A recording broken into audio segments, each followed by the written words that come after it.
Sementara itu, Gubernur DKI Jakarta Basuki Cahayapurnama mengaku siap menghadapi siapa saja yang menjadi lawannya saat Pilgub mendatang. Namun Ahok mengingatkan setiap bakal calon untuk tidak melakukan fitnah untuk meraih dukungan warga. Kalau mau lawan saya, kan Pak Yusuf kan orang hukum, pakai hukum lah, nggak usah pakai isu, membangkitkan opini atau fitnah. Saya mau menggusur makam Habib. Jadi itu hati-hati, nggak boleh fitnah seperti itu, kasihan. Kasihan rakyat yang berpikiran. Makanya lama-lama orang bisa ribut gara-gara ada bekas pejabat, ketua umum partai bulan bintang lagi, yang dulu kampanye pengen mengganti sila pertama Pancasila. Jadi tolong menangkan itu gitu loh. Jangan pakai fitnah, bilang mau gusur makam, itu bahaya. Dia Pak Yusuf itu sayang, profesor kayak begitu sayang gitu. Dari Jakarta, Tari Sirziman, Arif Firmansyah, Metro TV.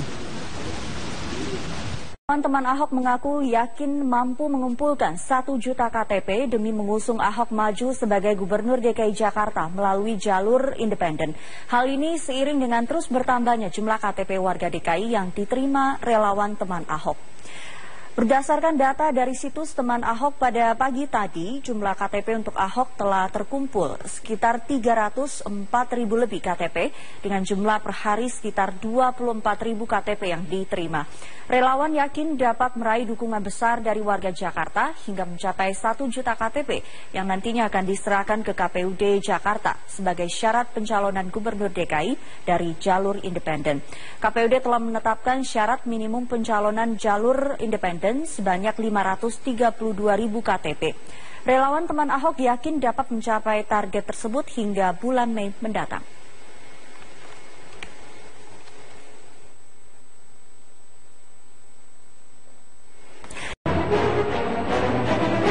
Pemirsa, relawan teman Ahok yakin mampu meraih 1 juta KTP untuk pencalonan Basuki Cahayapurnama sebagai Gubernur DKI Jakarta melalui jalur independen.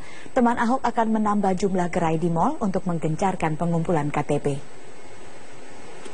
Inisiator teman Ahok, Singgih Widiastono, yakin 1 juta KTP untuk mendukung Ahok dapat tercapai pada bulan Juni mendatang.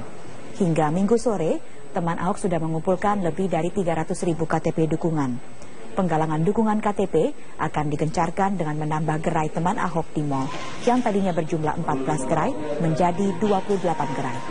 Singgi bahkan menantang politikus Partai Gerindra, Habibur Rahman, untuk membuktikan ucapannya yang akan lompat dari puncak Monas bila Ahok mendapatkan dukungan 1 juta KTP warga Jakarta. Oke. Terus kita yakin banget kita bakal dapat 1 juta KTP. Nah kan cuman masalahnya Habibur Rahman tidak percaya kalau teman Ahok itu punya physically 1 juta KTP yang utuh gitu. Tapi kita meyakinkan bahwa nanti pada saat penyerahan ke KPUD itu fisiknya nyata.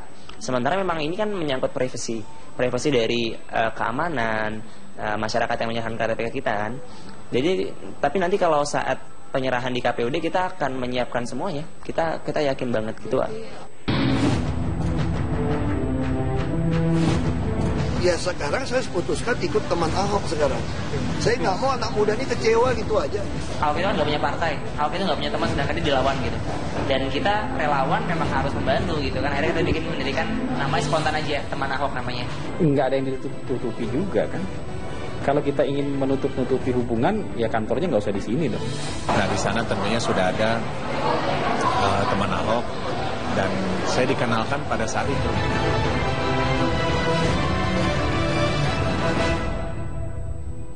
Basuki Cahayapurnama bak gula yang diserbu semut-semut. Ia menjadi magnet dan membuat berbagai pihak berlomba mendekati dirinya.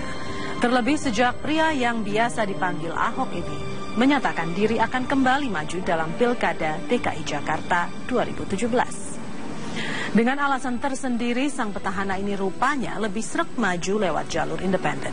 Yang menjadi motor penggeraknya adalah masyarakat yang tergabung dalam satu organisasi, yakni Teman Ahok. Siapa saja sebenarnya teman Ahok yang katanya independen itu?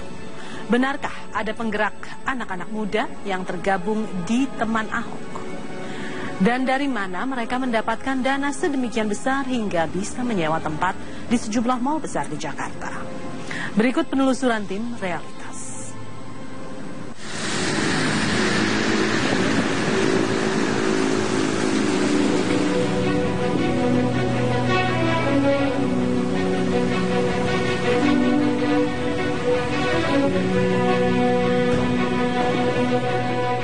Basuki Cahayapurnama seakan tak pernah berhenti beraktivitas. Sebagai Gubernur DKI Jakarta, dari pagi hingga malam hari jadwal Ahok sangat padat. Seperti pada satu hari di pertengahan Maret 2016, di mana jadwal Ahok telah padat sejak pagi. Gubernur Jakarta kelahiran 29 Juni 1966 ini memang selalu ditunggu para wartawan di Balai Kota. Setiap pagi, Ahok menyempatkan menjawab pertanyaan wartawan seputar isu-isu terkini di ibu kota. Hitungannya. Kalau dipulangkan nanti mereka ngaku nggak ada uang gimana, Pak? Oh gampang, kita ada dananya. Oh berarti Pemprov yang Oh gampang, kalau pulang kampung mah gampang. Ya. Ahok memang semakin sibuk. Apalagi sejak menyatakan diri kembali maju dalam pemilihan kepala daerah DKI Jakarta pada tahun 2017 mendatang. Ahok yang didukung Partai Gerindra sebagai wakil gubernur mendampingi Joko Widodo pada Pilkada DKI Jakarta tahun 2012, kini mantap maju melalui jalur independen. Ya sekarang saya putuskan ikut teman Ahok sekarang. Saya nggak mau anak muda ini kecewa gitu aja. Sekalipun ada kemungkinan PDIP marah, tahu-tahu anak-anak ini nggak bisa ngumpulin, terus kalau ada oknum KPUD nggak profesional, dia batalin dukungan semua nih, karena potensi batalinnya gampang banget loh. Setelah menyatakan maju sebagai calon jalur independen, Ahok banyak mendapat dukungan maupun kecaman dari sejumlah kalangan. Bahkan, sikap Ahok yang maju lewat jalur perseorangan ini kemudian mempopulerkan istilah deparpolisasi. Sebenarnya ada beberapa partai politik yang melirik Ahok untuk didukung pada Pilkada 2017. Salah satunya adalah Partai Nasdem. Partai ini telah bersedia mendukung Ahok tanpa syarat, bahkan jika Ahok maju melalui jalur independen sekalipun. Nasdem menyatakan akan menggerakkan konstituen, kader, hingga simpatisan partai untuk mendukung Ahok agar kembali memimpin DKI Jakarta 5 tahun mendatang. Kalau pertama yang ditemui beliau sebetulnya untuk menyampaikan, karena saya yakin kalau sama yang lain belum tentu bisa ketemu, bisa berdebatnya panjang. Jadi saya ketemu beliau, dia ngomong, ya sudahlah, kau mau maju, mau diusung, mau didukung, Partai Nasdem mendukung.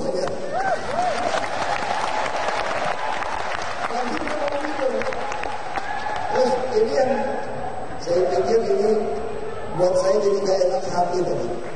Kata Pak Surya lagi, kau tidak mau kenal abang lagi, dong gak apa-apa, karena terpilih.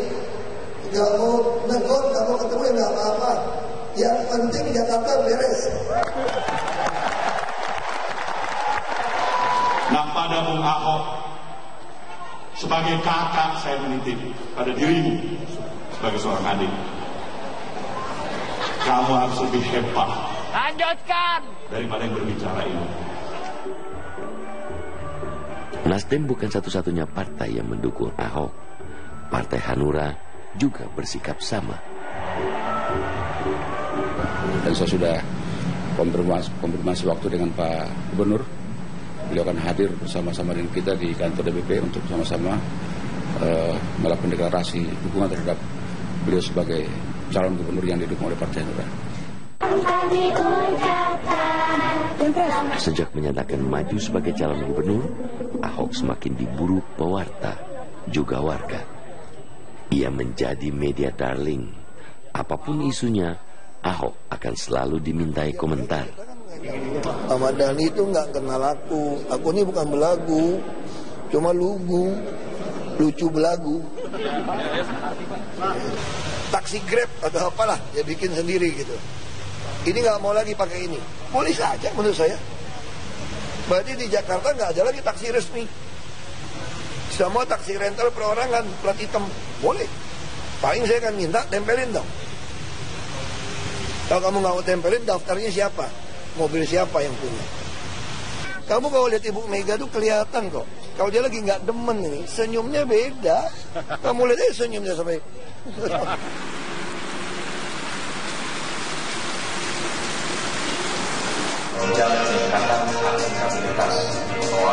Hari itu di pertengahan Maret 2016, Ahok menghadiri acara peresmian e-ticketing di Balai Kota Jakarta. Acara ini juga dihadiri jajaran pejabat Pemprov DKI Jakarta. Salah satunya adalah Heru Budi Hartono, Kepala Badan Pengelola Keuangan dan Aset Daerah DKI Jakarta. Heru memang kini menarik perhatian pewarta dan masyarakat karena Ahok memilihnya sebagai calon wakil gubernur pada Pilkada 2017 mendatang. Ya, pada saat itu kan sore beliau selaku gubernur tentunya menelpon saya dan memanggil untuk datang ke kediamannya. Nah, di sana tentunya sudah ada teman Ahok dan saya dikenalkan pada saat itu, dan sebelumnya memang belum ada komunikasi sama sekali. Lantas ditanya macam-macam lah, termasuk kesiapan. Ya saya bilang kalau itu perintah Pak Gubernur dan Pak Gubernur tidak ada pilihan lain dan itu merupakan permintaan beliau, yang mau nggak mau ya harus dipenuhi dan memang harus ada risiko-risiko yang diambil. Ahok dan Heru sepertinya memang telah mantap maju dalam Pilkada 2017. Namun, mereka tak akan bisa maju tanpa peran para anak muda yang bergerak mencari dukungan warga Jakarta. Anak-anak muda ini bukan sekedar berorganisasi, namun dari tangan mereka lah warga Jakarta bisa ikut memberikan dukungan pada Ahok lewat tempat bernama Teman Ahok. Sejak dibentuk pada tahun 2014, relawan dari Teman Ahok ini menjadi posko bagi warga yang ingin memberikan dukungan pada Ahok. Parpol baik-baik aja dari dulu kok. Ini kan cuma saya katakan, Teman Ahok ini khawatir saya nggak dicalonin partai. Makanya mereka karena masih maju lebih dulu. Dan Teman Ahok pengen ngajak saya keluar dari parpol. Dan saya udah penuhin. Ya sudah, nasib saya sekarang ada di tangan Teman Ahok. Sebelumnya, Teman Ahok telah berhasil mengumpulkan lebih dari 700.000 KTP warga DKI Jakarta. Itu artinya cukup sebagai syarat maju menjadi calon independen. Namun Teman Ahok kali ini kembali bergerilya dan mulai kampanye dari awal. Sebab kini mereka secara resmi menyertakan nama Heru Budi Hartono sebagai calon wakil gubernur Basuki Cahayapurnama. Mereka butuh sebanyak 500.000 fotokopi KTP warga DKI Jakarta agar pasangan Ahok Heru lolos sebagai pasangan lewat jalur independen.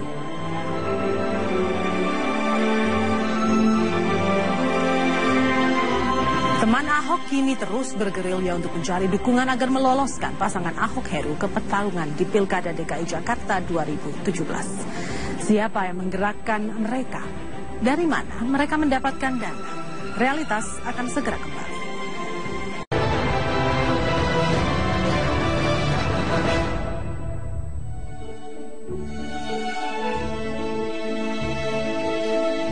Inilah markas Teman Ahok yang berlokasi di kawasan Pejaten, Jakarta Selatan. Teman Ahok menjadi naungan para relawan Ahok untuk menggalang dukungan agar Ahok bisa maju ke Pilkada DKI 2017 lewat jalur independen.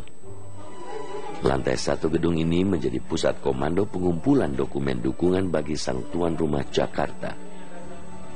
Pasca Ahok menyatakan sikap untuk maju lewat jalur independen, nama Teman Ahok menjadi hangat diperbincangkan. Tak sedikit pula yang mempertanyakan jati diri pasukan relawan ini. Ketika rame-ramenya lagi DPRD lawan Ahok itu, kita bikin acara namanya Lawan Begal PBD di Bundaran Hotel Indonesia tanggal 1 Maret dan tanggal 8 Maret 2015. Itu kita kepikiran gimana sih, Ahok itu kan gak punya partai, Ahok itu gak punya teman, sedangkan dia dilawan gitu. Dan kita relawan memang harus membantu gitu kan. Akhirnya kita bikin mendirikan namanya spontan aja, Teman Ahok namanya. Enggak, aku gak pernah bayar Cyrus dari dulu. Jadi nggak pakai konsultan politik selama ini? Makanya orang tanya sama saya, siapa yang ngajarin kamu ngomong? Aku sendiri. Makanya ngomongnya ngaco melulu kan, kalian demen kan? Kerja para relawan ini tak pernah lepas dari mentornya, Hasan Nasbi, yang sekaligus peminjam dana awal untuk menggerakkan kegiatan Teman Ahok. Tak sulit bertemu dengan sang mentor, sebab Faktanya, sang mentor berkantor di sebelah markas teman Ahok. Nggak ada yang ditutup-tutupi juga kan. Kalau kita ingin menutup-nutupi hubungan, ya kantornya nggak usah di sini dong. Kantornya kita bikin di mana gitu kantornya. Enggak. Memang dari awal nggak ditutup-tutupi. Tapi buat kita harus fair. Siapa yang bekerja, ya itu yang harus disebut dong. Dan dalam konteks ini kan yang bekerja teman Ahok. Kita sudah perjanjian dengan anak-anak itu bahwa ya sejarah ini milik mereka. Yang menuliskan sejarah ini mereka. Kita coaching iya, kita mentor iya, kita support mereka iya. Tapi karena sejarah Jakarta Baru udah milik kita gitu. Kita dari awal itu kita di set up dengan dana 500 juta dari senior kita di Jakarta Baru sebagai dana pinjaman. Karena kita harus men-set up segalanya. Kita dipinjamkan rumah di sini semuanya. Kita harus mandiri yang pertama. Diajarkan bagaimana secara mandiri teman-teman bangun. Teman-teman punya dikasih uang segini ya teman-teman harus bangun. Nah akhirnya kita nyetak merchandise sendiri mbak. Kita ngutang semuanya. Akhirnya sekarang terkumpul semua dananya kembali. Dan kita kembalikan dana yang 500 juta untuk setup di awal itu kita kembalikan semua. Belakangan status aset berupa rumah yang ditempati relawan teman Ahok di Geraha Pejaten dipertanyakan. Pasalnya, lahan ini ternyata milik pemerintah Provinsi DKI Jakarta. Izin teman Ahok, kita kan minjemin. Kalau lahan dipermasalahkan, sekarang mereka pusing sendiri dengan lahan partai-partai kan. Orang sewa kok, sementara mereka pinjam pakai itu bisa diusir kapan aja loh sama Pemda. Beda sama orang yang sewa loh. Saya kasih pinjam pakai sama mereka, tapi saya sewa ke pengelola kan gitu. Nah itu sudah lunas sampai 2017 kan. Gitu. Bukan dia nyari sendiri. Lahan juga sebenarnya nggak ada yang salah. PT nyewa dari DKI tahun 2012. Sebelumnya Saranajaya. Lalu Sirus udah nyewa waktu masih zaman Saranajaya. PT 2011. Sekarang Sirus pinjamin buat anak-anak ini, si Hasan. Kesalahan di mana? Dalam peraturan partai politik aja boleh nyewa pakai lahannya Pemda kok. Dalam laporan keuangan di website teman Ahok per Juni 2015 tercatat ada penerimaan sejumlah 500 juta rupiah. Namun nama Hasan Nasbi tak dicantumkan, hanya ditulis sebagai penerimaan pihak ketiga. Semua ini asalnya dari teman-teman di Jakarta Baru, senior kita, dari Bang Hasan Nasbi yang koordinasi, tapi setahu saya memang tidak dari beliau aja, tapi juga dari teman-teman beliau yang dikoordinir. Yang 500 di awal itu? Iya, 500 juta, dana 500 juta itu juga kita, kalau kita mau nggak transparan ya ngapain kita publikasikan kan ke website. Penjualan merchandise kita itu kalau dari omset itu kita udah, dari bulan kemarin ya, catatan bulan kemarin itu kita sudah menjual hampir 30.000 kaos. Jadi kurang lebih sebenarnya untungnya udah, bukan untung ya, pendapatan kita udah 3M ya. Tapi ini udah lebih lagi karena memang dalam 2 pekan terakhir banyak banget yang meminta merchandise teman Ahok. Dalam laporan keuangan, biaya sewa booth relawan mencapai angka yang fantastis, yakni mencapai ratusan juta rupiah. Boleh jadi, angka sewa ini muncul karena tak sedikit booth dibangun di pusat perbelanjaan mewah di ibu kota. Kalau kami mendapatkan uang transport dan hasilnya itu dari penjualan, jadi kurang lebih sekitar 2 sampai 2,5 juta lah, seperti itu. Mungkin dari uang penjualan merchandise. Kalau misalnya nanti penjualan merchandise-nya agak banyak, nanti kita dapat uang dari situ, uang ongkos aja.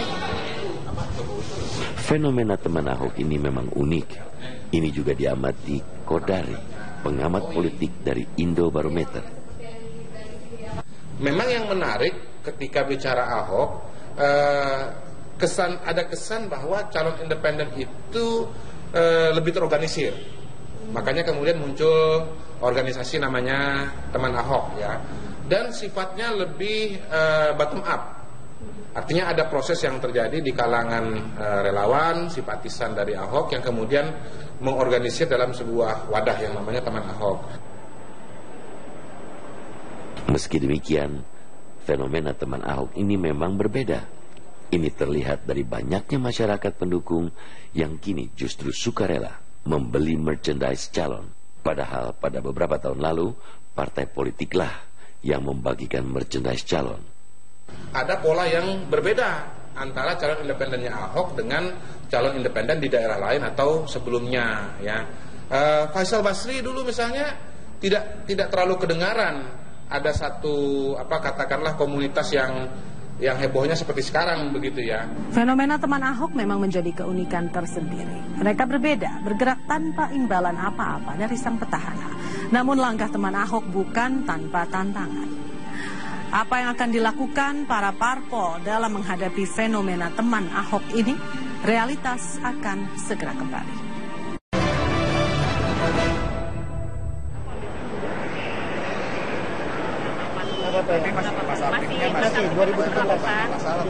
Para teman Ahok memang terus bergerilya mengumpulkan KTP masyarakat Jakarta. Namun perjalanan mereka tetap mendapat tentangan partai politik. Ahok memang menjadi primadona. Di mana ada Ahok, di situ menjadi pusat perhatian. Ini juga yang terjadi bagi partai-partai yang kini mulai banyak melirik Ahok.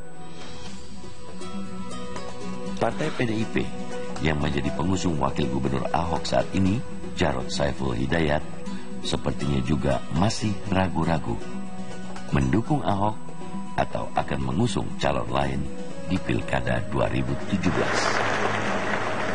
Setiap kali kalau saya mau marah, yang jantan dong begitu. Lah saya sendiri terus bingung. Jadi kan Pak Ahok ya gitu dong, yang jantan dong. Ya entar jawabannya gimana, karena saya bilang saya bingung. Lah karena saya kan bukan jantan. Ya hubungan saya dengan Ibu Megawati melampaui partai politik. Gak ada urusan dengan partai politik. Ahok memang tidak butuh siapa saja partai politik yang mendukungnya, karena ia telah memilih jalur independen untuk maju di Pilkada 2017. Dan lewat teman Ahok, dukungan dari masyarakat sebagai syarat lolos jalur independen sedang gencar dikumpulkan. Teman Ahok. Ya, teman Ahok. Karena ada musuh Ahok, ada sahabat Ahok, macam-macam. Kalau saya ketemu mereka sangat yakin Mei akan tercapai. Pendaftaran kan Juli akhir. Ya, mereka sangat yakin Mei akan tercapai. Kami pasti akan tetap maju dengan independen dengan teman Ahok. Kenapa kita nggak mungkin ninggalin Ahok? Karena persoalan kayak gitu. Dia yang selalu menjaga. Jadi dia punya jadwal rutin manggil kita, sekedar ngopi-ngopi, sekedar makan siang. Terus kalau anak-anak bikin acara anak-anak, misalnya Jokowi diundang, Ahok diundang, yang datang cuma Ahok. Pencalonan Ahok sebagai calon gubernur pada Pilkada 2017 mendatang memang unik. Meski dikritik tentang gaya kepemimpinannya, Ahok tetap bersikap dengan caranya sendiri. Bagi saya strategi saya sederhana. Kalau mau bilang ada strategi ya, bukan strategi, ini prinsip dasar mau jadi pejabat. Satu, jangan terima suap supaya kamu nggak membengkokkan keadilan. Yang dua, jangan berpihak sehingga kamu akan lempeng aja ngurusin sesuai aturan. Yang ketiga, jangan takut kehilangan nyawa atau jabatan dalam melaksanakan tugas. Karena semua ditentukan dari Tuhan. Nah, kalau Bapak saya yang keempat, mesti percayalah satu hal. Bahkan Nebukadnezar, kaisar raja zaman Babylon dulu, dia udah bisa ngomong, kekuasaan itu punya Tuhan. Tuhan yang kasih, Tuhan yang ambil. Ini prinsip amanah. Ya kan, selama kita lakukan ini, kita jujur, berkata nama perbuatan sama, kita sidik, kita gitu ya. Kita fatona, kita amanah, kita publik. Ya, saya kira masyarakat Indonesia yang mayoritas muslim di Jakarta, dia bisa tahu kok mana yang benar, mana yang enggak. Kenapa kita mesti khawatir gitu. Kekuasaan di tangan Tuhan. Ahok memang fenomenal. Dimanapun ia berada, ia menjadi pusat perhatian. Lewat teman Ahok, ia berusaha menarik perhatian warga. Langkah ini cukup berhasil, lantaran semakin banyak warga yang sukarela mengumpulkan KTP mereka untuk pencalonan Ahok. Tantangan dan rintangan memang akan dihadapi Ahok dan para pendukungnya di teman Ahok. Tapi fenomena teman Ahok menunjukkan adanya partisipasi aktif masyarakat dalam berpolitik. Saya Zelda Safitri bersama tim Realitas. Sampai jumpa.